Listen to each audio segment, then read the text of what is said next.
Hello and welcome to another Inside Marine. Today we have a CEO and leader from one of the most well-known super yacht brands in the world. It is absolutely my privilege to welcome Raphael Sauleau, the CEO of Fraser Yachts. Hi there, Raphael. Hey James, how are you? Very nice of you to have me in your podcast today. Very privileged. Thank you. I'm good, and we just had a wonderful chat about the football and the Euros. You're clearly a sports fan, but today we're here to chat about you and your career journey and your insights on the market and that sort of thing. So we love to dive straight into this conversation, and I'd like to go right back to the beginning with you and hear about how you came to join the industry. All right, Jim. First of all, thank you so much for not going into the football discussion. Obviously, I'm very sad today being French, but c'est la vie, as we say, right? Going back to my own career. So basically, I am born in the western part of France, in a medium-sized town called Angers, which is not by the sea, in between Paris and the sea. And then I grew up in that town, then started to travel when I was 17, and actually ended up doing my studies in Nice. So that was the really first encounter with the sea as such, even though I've been sailing with one of my uncles for many months on board a sailing boat every summer since I was the age of 14. But to live by the sea was really, really an experience. And then after, when I ended up my studies, I decided to work a little bit on land, and then ended up working for cruise ships for about 8 years. So I was very fortunate to go around the world for a few times, I may say. And that what else? There's nothing better when you're young. You get paid to go around the world and see the world, but also learn discipline and the business as such, because the cruise line industry is a very, very good industry to start to work with. Then after this, I went back to shore, and this is where I started my career on land, working for the largest ship management company in the world, which is called V-Ships, which at the time was managing over 1,000 vessels of any sort. So, cargo, commercial, oil, cruise ships, some yachts at the time, and some other businesses. So I've been there for about 15 years, mainly managing HR and about 26,000 seafarers and many offices around the world. And then I got the opportunity to join a Chinese tycoon who himself owns yachts and properties around the world, in order to open his family office in Monaco. So I was another very good and interesting experience working for family office and private people, of course. And I've done that for a few years, managing yachts. One of their yachts, actually rather well known, it's called Motor Yacht Salusi, and she's very well known because she has a very specific painting on the hull. And I'll leave you to Google her, and you'll understand what I mean. And then after that, I got contacted by Fraser Yachts. So that was about 5 years ago, and I joined Fraser Yachts. And since then, it has been a lot of fun, lots of hard work, of course, and a lot of changes. When I joined the company, we were owned by Azimut Benetti, the Italian builder. And 2 years ago, we were taken over by a company called MarineMax, which is based in the US, and it's the largest boat retailer in the world. So this occurred right before COVID, basically 6 to 8 months before COVID. So it has been very challenging, interesting, motivating journey so far with Fraser. I've been very fortunate to have one of the best team in the industry when it comes to the sales team, the management team, and of course the support team, the back of the office team, as we like to name them. And we've been growing since then. We doubled our yachts under management. We are currently going through a very, very unique period in yachting, but I think this is something you want to discuss a little later. And this is being very, very exciting so far. Absolutely. And I mean, throughout, you know, that journey up to that point then has seen, like you said, what I'm sure is some amazing experiences. And, what or who has been kind of a big influence over that time for you? I think I have had a few persons in my life who have been playing a key role into their what they represented at the time, or what they taught me, or the way they actually handle their own businesses. So I have one of my uncle, which has been in the business of the cruise industry for many years, and he has been quite a mentor initially. So I learned there the discipline and how to handle hard work and pressure. Then, of course, you build yourself on your own through your own experiences, and then I was very lucky to spend some time with the chairman of V-Ships at the time, who also was involved with Fraser, and is still in some sort involved with Fraser. So he was also somebody who played a positive role on my career, of course. And of course, my own family, my parents, whom taught you the main principles in life. I think these are also extremely important. And of course, my own wife, as we all say, there's always a number two in the family, and they will play a greater role. And sometimes they are number one. We like to believe we're number one, but we're not. So yes. I think all these people, they've been playing an extremely important role. I think I'm a keen sportman as well. I do Ironman races around the world, basically. And I think that's also taught me a lot of good values about myself and also about others, and respect is one of them, and also how far you can go and go beyond yourself own expectations. So these values have been extremely good for me in my careers, and one of the value which I believe helped me a lot, and which have been taught to me by all these people at one point or another, is to respect others. And I believe this has made a big difference. Others can be yourself, your staff, your clients, your partners, and that makes a huge difference. Absolutely. And you've clearly progressed throughout your career, and what's an important factor in that for somebody who is very ambitious and wants to keep progressing? What is there any key things that you feel that you've done or stuck to help you keep progressing through your career? Yes, that's a very good question. I believe you always need to look for better in terms of your own development, not always look for better financially. This can lead you to making a lot of mistakes in life, and it's very short-sighted, I'll say. What you really need to focus on is what is better for you and where you want to be. And I believe this has driven a lot of my decisions in my career so far.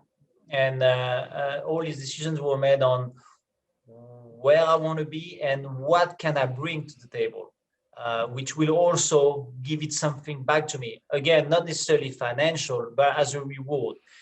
Am I able to develop that company? I am able to develop that team. I am able to make that team progress, go better and faster. So these are the items I look at whenever I need to take a decision on the career side. And now I have to say, I also apply to my personal life when I have to take some decisions. I think you really need to focus on what is in there for you, but also for others. And this is what has driven a lot of my decision. Also in life, you always have to take decision, and the famous expression is the train only passed once.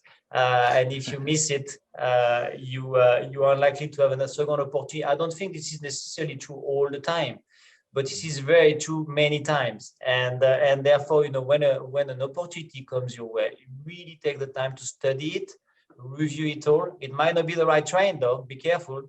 But really study it carefully, and do not keep the financial side as the only component which will trigger your final decision.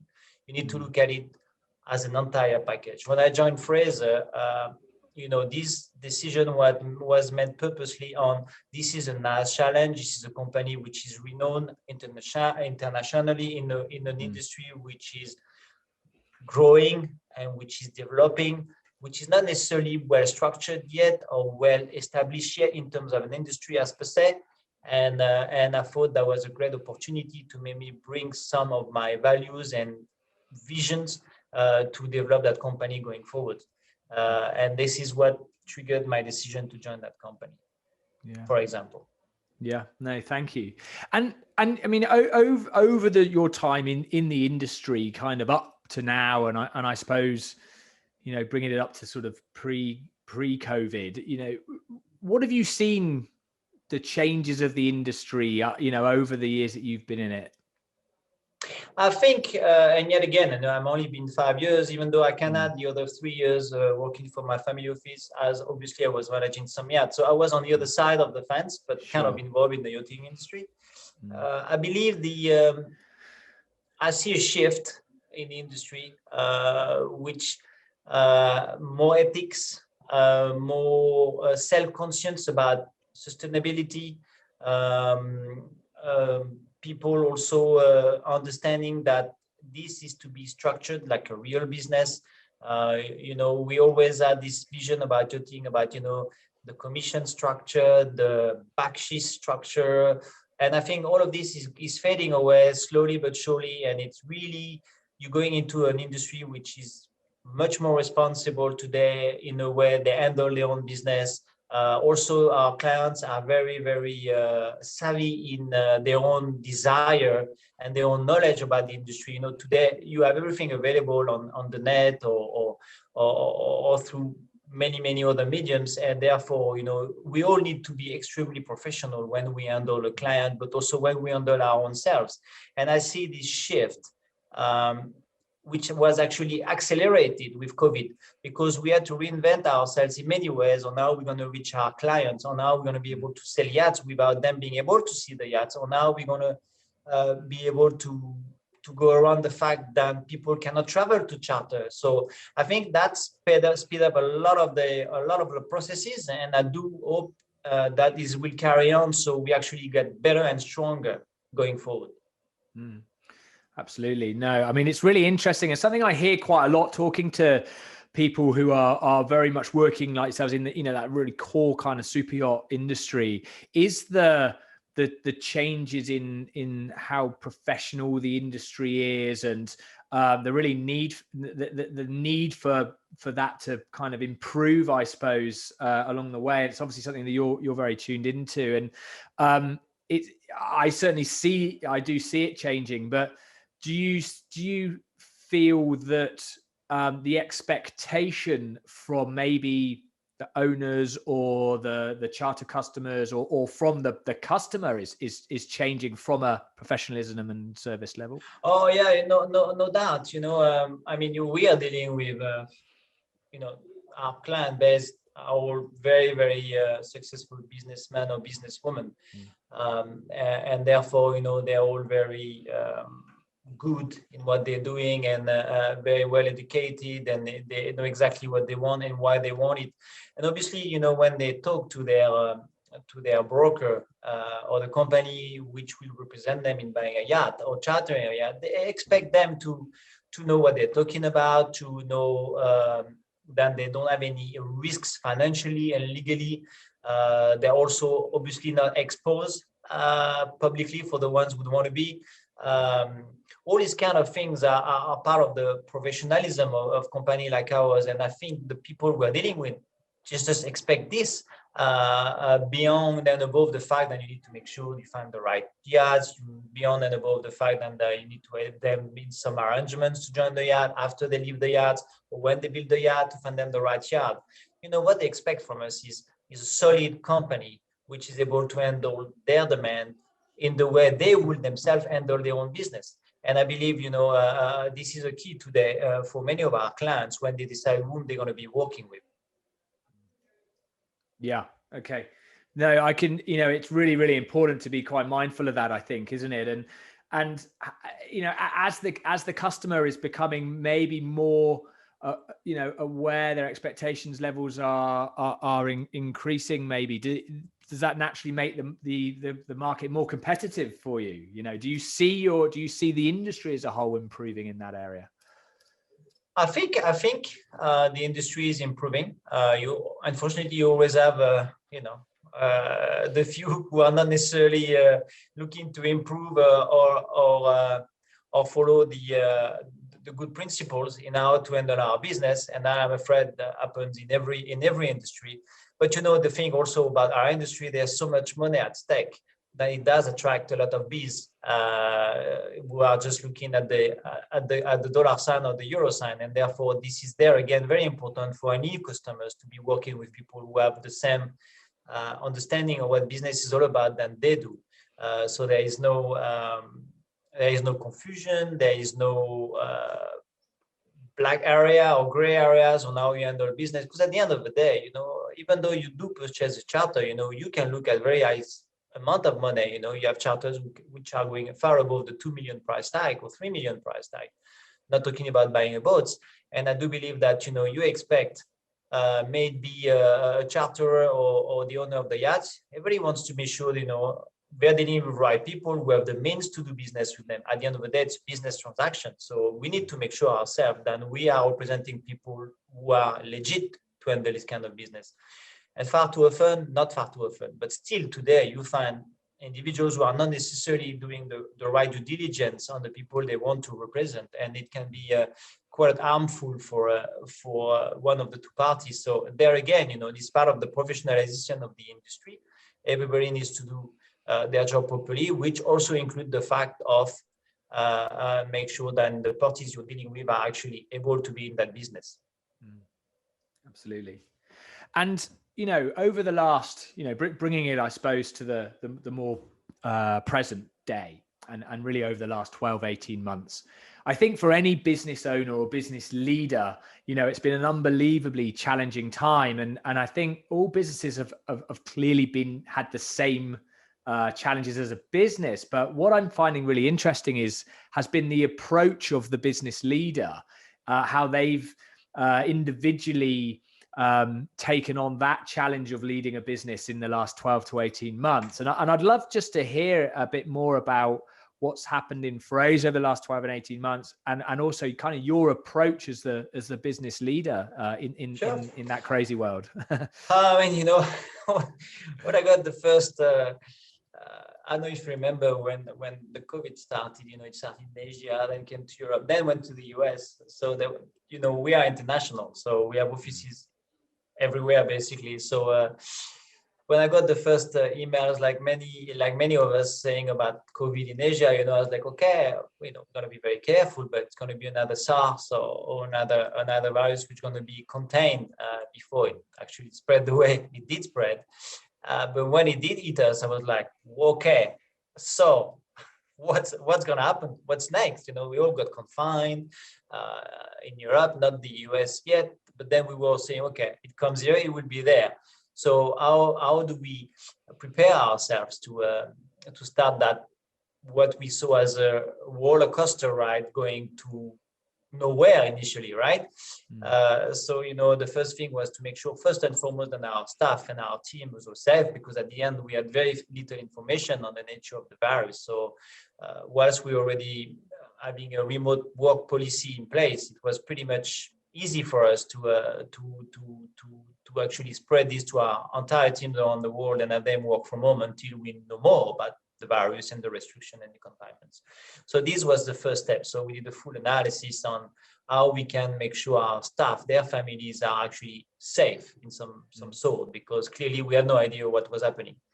Then when things got clearer and the various lockdowns kind of went in, we looked at the business and said, okay, right, so let's look at the expense line and let's look at the revenue line. And obviously we started to take some decision on the expense line, always keeping our staff in mind and not touching their revenue, but looking at where we can reduce expenses, which obviously were not necessary under these circumstances. So this was our first exercise. And then came the next phase, which was going back into a commercial mode, which was, okay, now what can we do so we are still visible for our customers and the future customers? So we started to brainstorm on digital marketing policies, marketing campaigns, which obviously could not be printed because clearly we didn't know what would be available where and when. So we went into a big brainstorming on how to be seen, which message we should be delivering. Obviously, you don't know. You're in March or April. You have no idea. The charter season is going to happen. Are people being able to come across to buy boats? No idea. So we started to work on what we think what the right message is, which obviously was, people, please take care of yourselves, and then we look at business later.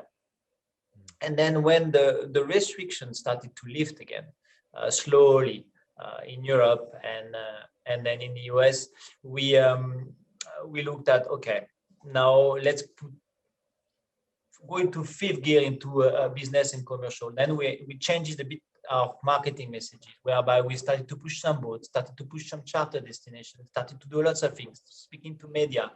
And then obviously, then it went by the summer, everything reopened again. And then this is when actually the whole market went a little bit crazy. Obviously, charter was very, very slow still because of all the regulation, but we were able to shift also the expectations for some of our customers who normally come to Europe in the summer to actually stay in the US or in the Bahamas or in the Caribbean, New England, and charter yachts, which obviously didn't come across. So there was a new message, a new package, new itineraries to develop, new communication to our customer base. And then business started to take up again on charter. But on the sales front, we had this wave of requests, and people wanted to see yachts, digital video, walkthroughs, Zoom, Facebook.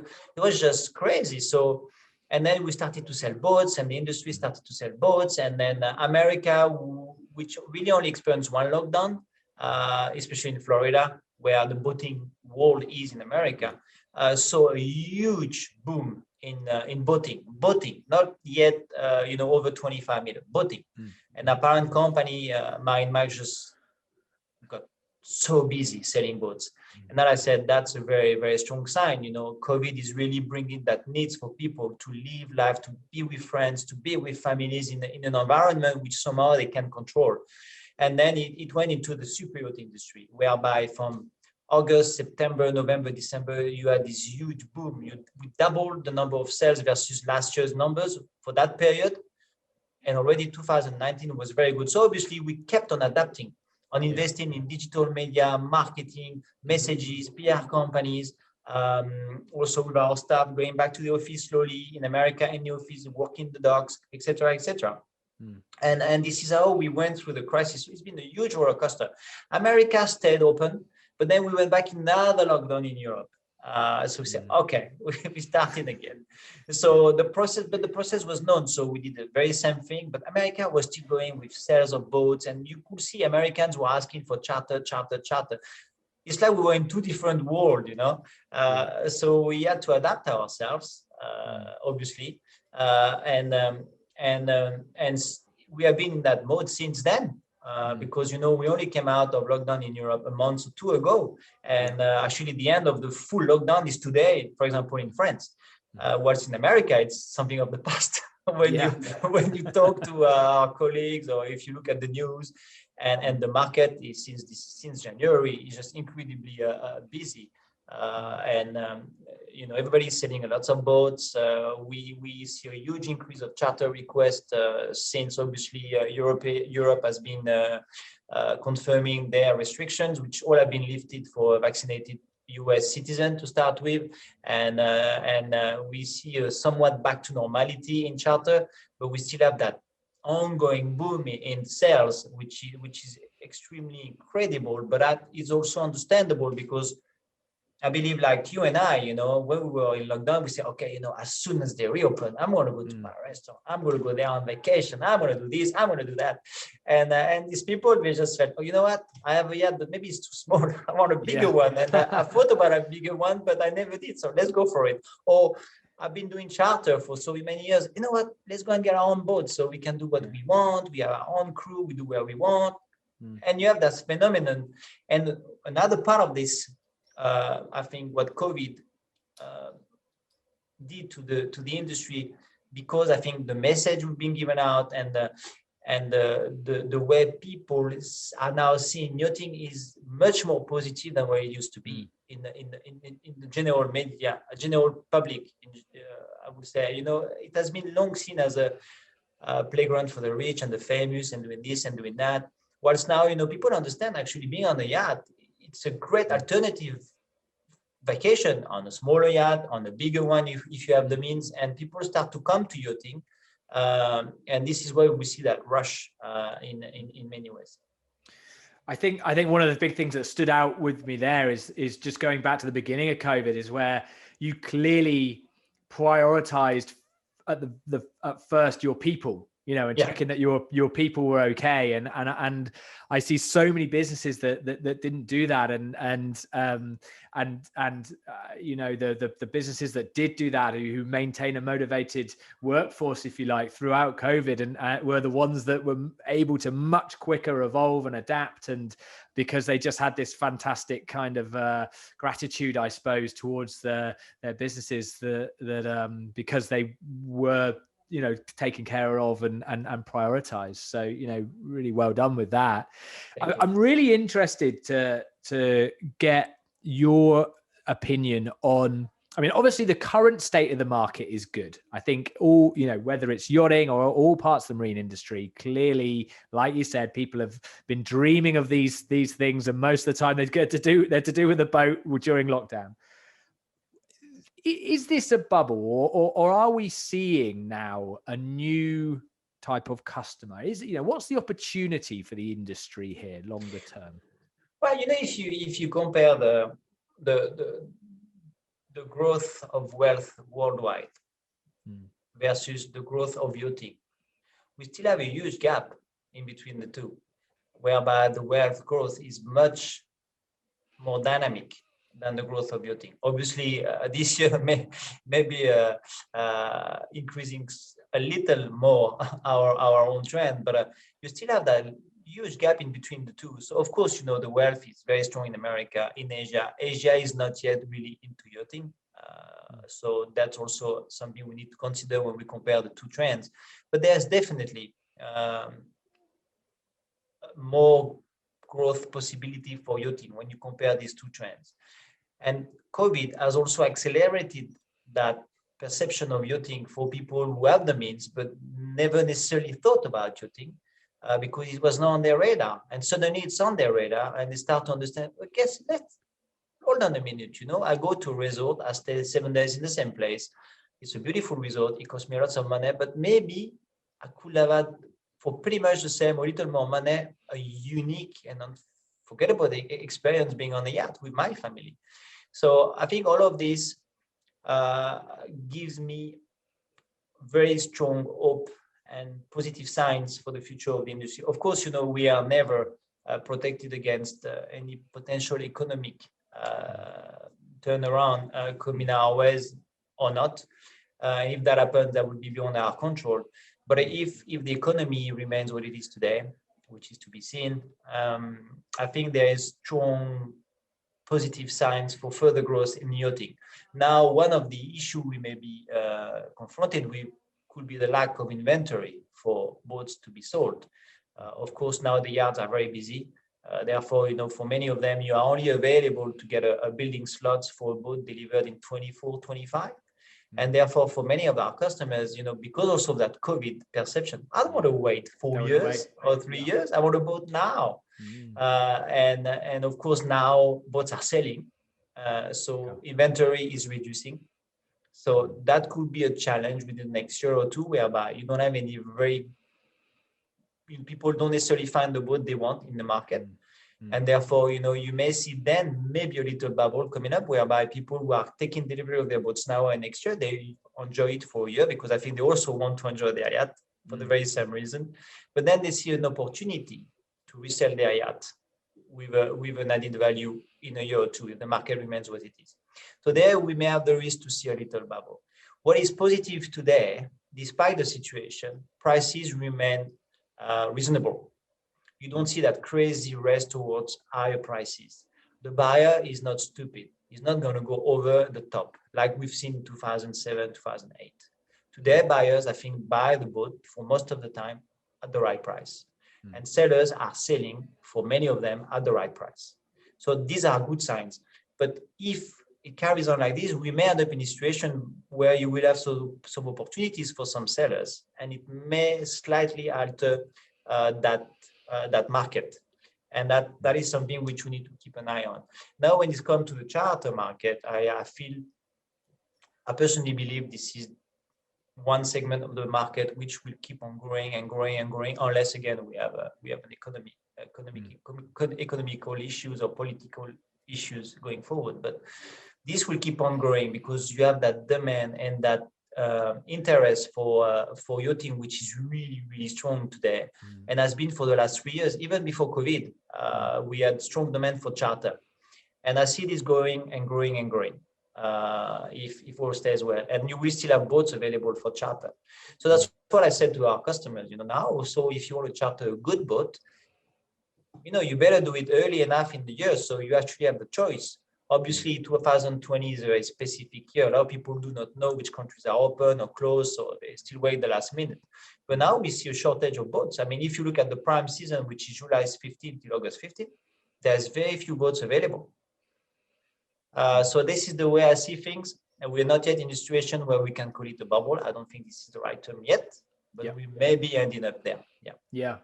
It's interesting. It's like with the shortage of boats or the waiting list and this new hunger for people to come into the industry, the charter side of the industry kind of almost has this really important responsibility to keep these new interested potential customers, kind of keep them interested for the 2 years they might have to wait for their boat, right? Exactly.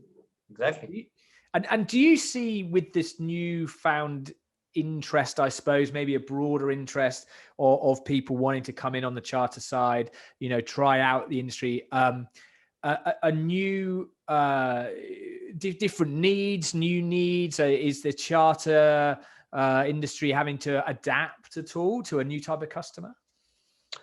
One of the things we see is actually we have a growing demand for people asking if the boat is green. Okay. Yeah, and so a boat is green to some extent. Okay. But it's something we see more and more about, and also ourselves as a marketing message. So which is something we put forward as we have implemented a lot of partnership and initiative on the sustainability front. So we work with yacht owners who are actually on the very same level than us in that field, and therefore they are either offsetting the carbon footprint, or they are training their crew for many reasons. They are not using plastic on board. Cups or straws are banned. Lots of things like this. So we get a lot of requests for some charters to say, okay, do you have green boats in their mentality or their conception? Because of course we also have so-called hybrid boats for charters. So that is something which is asked more and more. And of course, we see the request for, water toys. That's also something which people are very fond of these days. And of course, you see also, I would not say it's a huge demand, but it's a demand which is growing. It's for, charter in unbeaten tracks and territories and new itineraries. Where you're not necessarily on your yacht in front of Seneca in Saint-Tropez to be seen, but you want to see rather than to be seen, and you have this kind of trend as well. So now we see this. I think like the society actually, it's a reflect of what we see now on world on a day-to-day basis, and that you see in your thing, and you see the very same request when people actually build a yacht. They are very asking questions on what could they do to make their yacht greener, or also what they're going to do with their yacht. We can see requests for larger fridge and provision room because people want to go for a long period and explore. So this is not the main trend, but this is something which keeps on growing over the last 5 years for sure. Yeah, that's really interesting. And is there how do you reassure a client or a customer on how green the yacht is? Is there some sort of rating system in there? Is that something that the industry could do? Well, we obviously, I cannot speak for our competitors, but we do have a chart with some yacht owners whereby they can implement some measures and some good practices on board the yacht. and we always put this yacht forward to customers. So we have an established protocol which we do manage together with them, and also for the ones who are doing it themselves, obviously we send them protocols, methodology, and they do implement themselves with their crew. And this is something we follow up and ensure that this is being done. Absolutely. Yeah, it's really good to hear that that it's such a focus for an industry and also the customer. I mean, it's important, as we all know. And actually, I know sustainability and the environmental impact of the industry wider than just super yachts is something that's very important to you personally. And you, I know that you're involved with an organization called IC, which has a particular focus on this. I'd love to hear a bit more about that. Yeah, this is a couple of Kiwis who came up with this idea, which I found very smart. It's basically an app where you can take pictures of any kind of pollution, maybe at sea or on beaches, and then they are uploading their pictures, and it shares to the community. And then obviously IC then send these pictures to either local organization or NGOs which are then conducting beach cleaning, or to boats which are in the area to maybe collect the garbage. So, and that is pretty much starting now, really. I mean, they've been on the beta version of the app for the last 6 to 8 months, if I'm not mistaken. We're still doing some tests. Now the company is structured. Of course, now it's time to also collect some funds and find partners so we can keep on going and develop the app furthermore, as well as extend the partnerships to a worldwide organization and groups.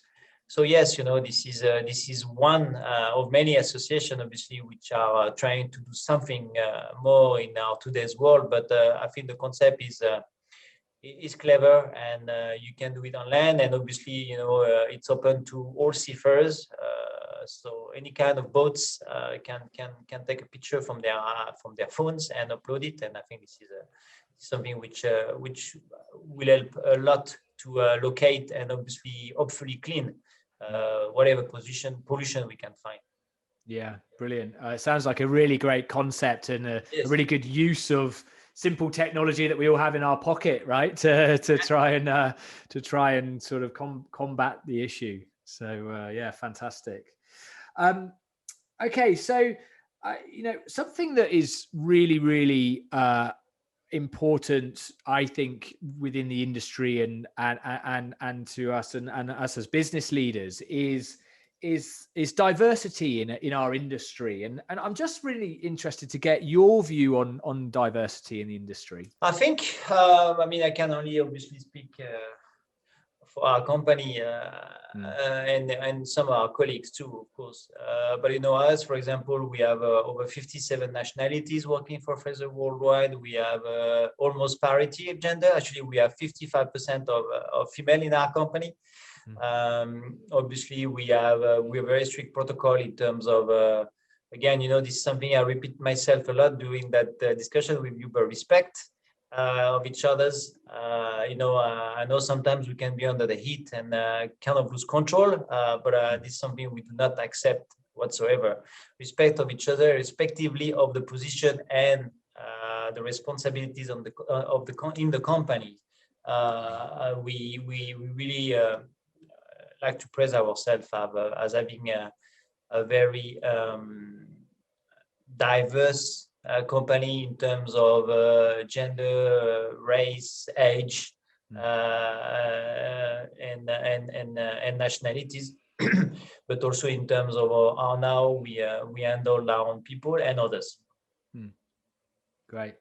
I mean, you're obviously a really, really people-focused business, kind of internally, and obviously really take the people side of your customer base very, very seriously. So it's really great. So what does the future hold, Raphael?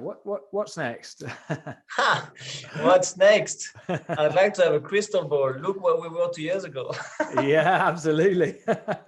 So look, what's next? I think all the companies today are going through some changes in the way they operate, in the way they are structures, in the way they market themselves, in the way they approach clients. I believe we're going to go even more into a digital era, into yachting, in the way we deal with our clients, in the way we somehow register our clients and follow them through. Then I think you will see a lot of development into new technology from the yard themselves, because they all have that conscious as well, and this is necessary, of course, like all of us. And they are very conscious that there is a market base out there, especially younger generation who are actually only wanting to buy so-called green boats, and therefore there's a lot of efforts there done. Remember, you are in an industry where there's a lot of money potentially in view of our customer base, and I think the yachting industry can play a key role in coming up with new technology, maybe electric, hydrogen, or propulsion, or all these kind of new technologies which are being discussed and implemented by some yards today. So I think this will play a key role going forward. I think in addition of all of this, this switch to yachting as a real and open means of vacation for many more than it used to be will keep on increasing, bringing new customers to our industry, and therefore hopefully generating even a greater development going forward. So this is the way I look at it. Of course, this is all pending a COVID number 2 or a financial crisis. But you always need to remain positive, and therefore it will not happen. And yachting industry will keep on striving. As I said, there is still a very important gap in between the wealth growth and the yachting industry growth. And I believe, if we were able to just get this closer together, then I can tell you, for all of us in that business, there are some very good days ahead. But again, one very, very important thing, money is one thing, and obviously we're all in the business to make money. But, we need to keep an eye on all these other items, which we'll be touching on today, which are sustainability, people respect, diversity, even in crewing. Of course, you see more and more ladies into crewing, but I think there's still a gap in between where we are and where we could be with maybe more female captains or female crew, and obviously there's many reasons for this, but I think we can still bring them up to the ranks. Like actually the cruise industry has done pretty okay on that front. You see more and more female officers. I think we can do this also in yachting. And clearly the sustainability, not only by building different yachts, but also by having the right approach to problems. Don't throw your garbage overboard. Respect the fauna, the flora, all these kind of things. And I think there we are on the right track. I think there's been a very strong focus on this going forward, and that this can only be good for our image overall. And I think far too often we are seen as just playground, rich people, but this is an industry whereby we also employ thousands of people in the world, marinas, shipyards, the small craftsmanships in Italy with leather, marble. There's a lot of people involved in that industry. So I think this is we are on the right track today. We're getting a good image, better image. We are all working very hard to professionalize ourselves even more, to be seen more responsible by some, and of course being extremely ethical at all times. Yeah, absolutely, really, really important. And in the future, what can the industry as a whole be doing to, this kind of I suppose professionalism and how the industry looks from the outside? That's really important to get right if we're going to be attractive to a new type of customer who's looking from the outside in. What in general, right across the industry, do you think we could be doing better in the future to make that more attractive or more, more, something that could be more open to a new customer, I suppose?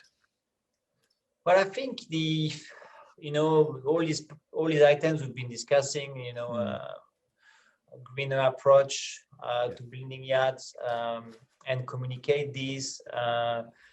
Training the crew, also coming up with alternative itineraries whereby actually, you still have the opportunity to be in a nice restaurant on the French Riviera, Italian Riviera, but you can also go and discover places where very few people have been, and make sure people understand this is also available and possible.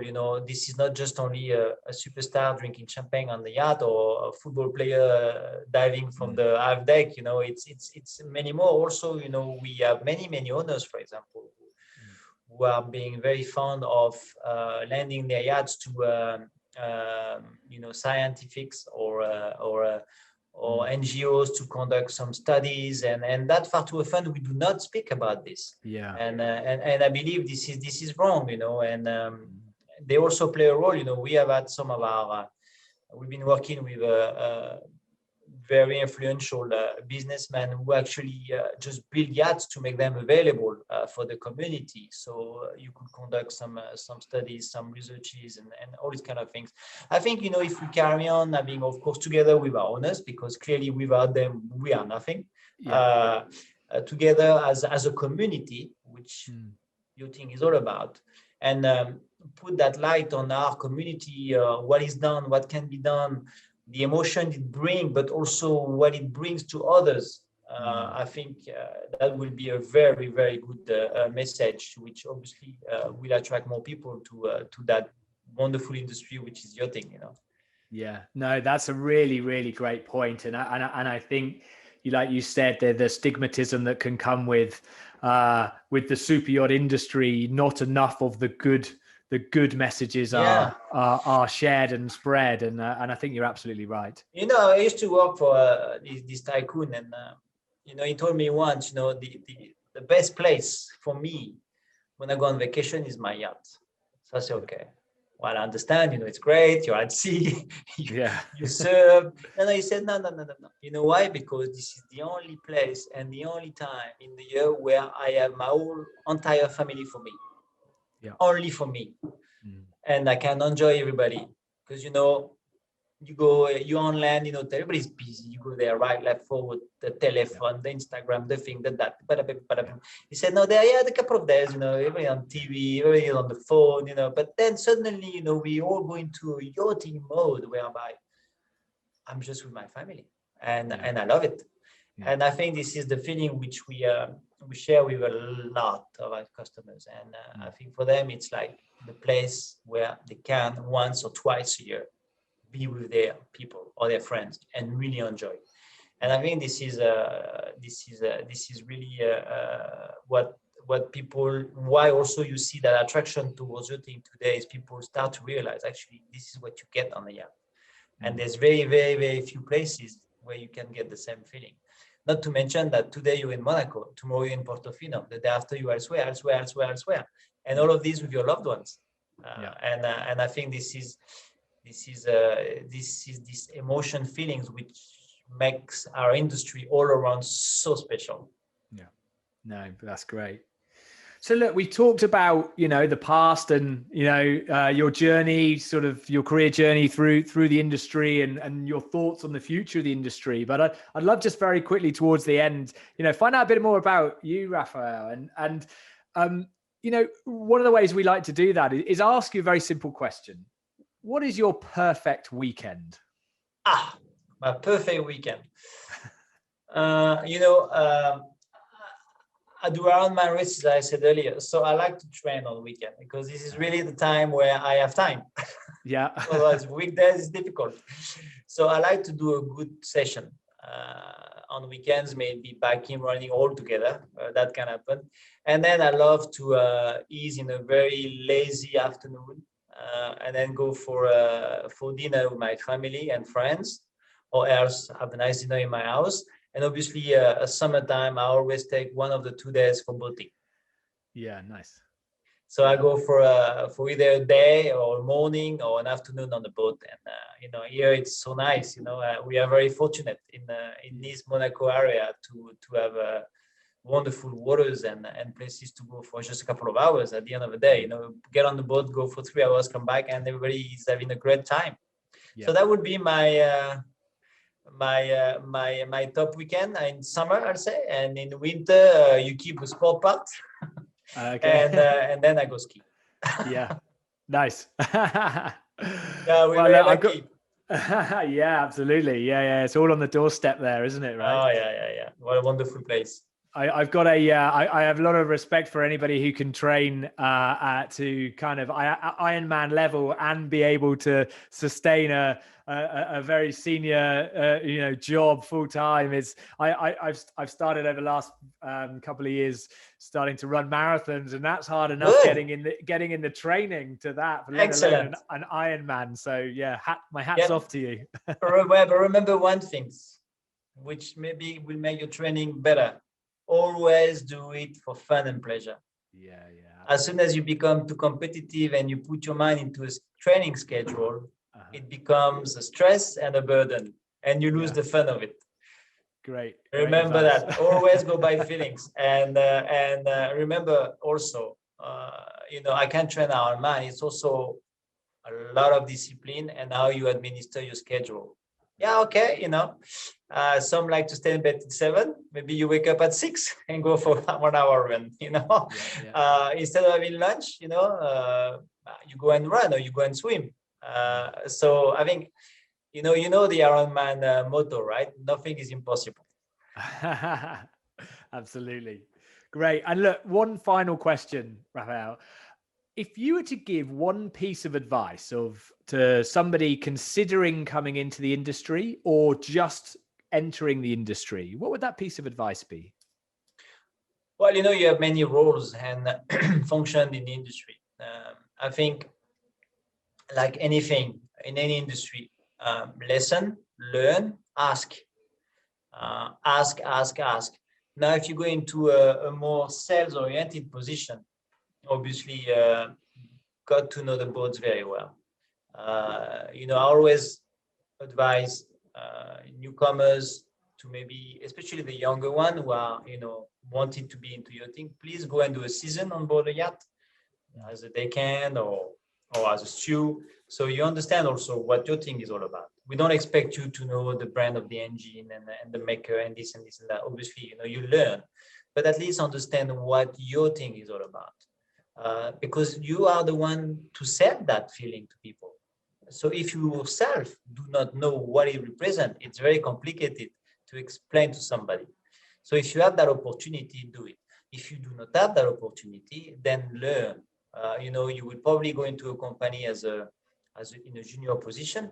So grab all opportunities you have to go on boat shows or go on farm trips or go on open days and go see yachts, speak to the crew, get yourself acquainted with what the feeling of yachting is all about. Yachting is all about feeling and emotion at the end of the day. It's vacation, it's holiday.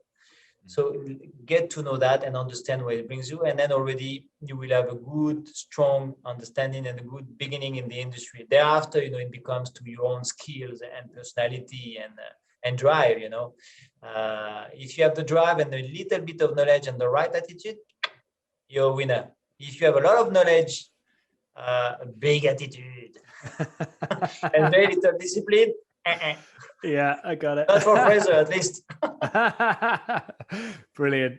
Well, look, Raphael, thank you so much for giving me your time today. It's been absolutely wonderful hearing your story and your insights in the industry. And, maybe we can come and do this again, soon in the future and hear how things are going for you. Absolutely, James. Thank you a lot.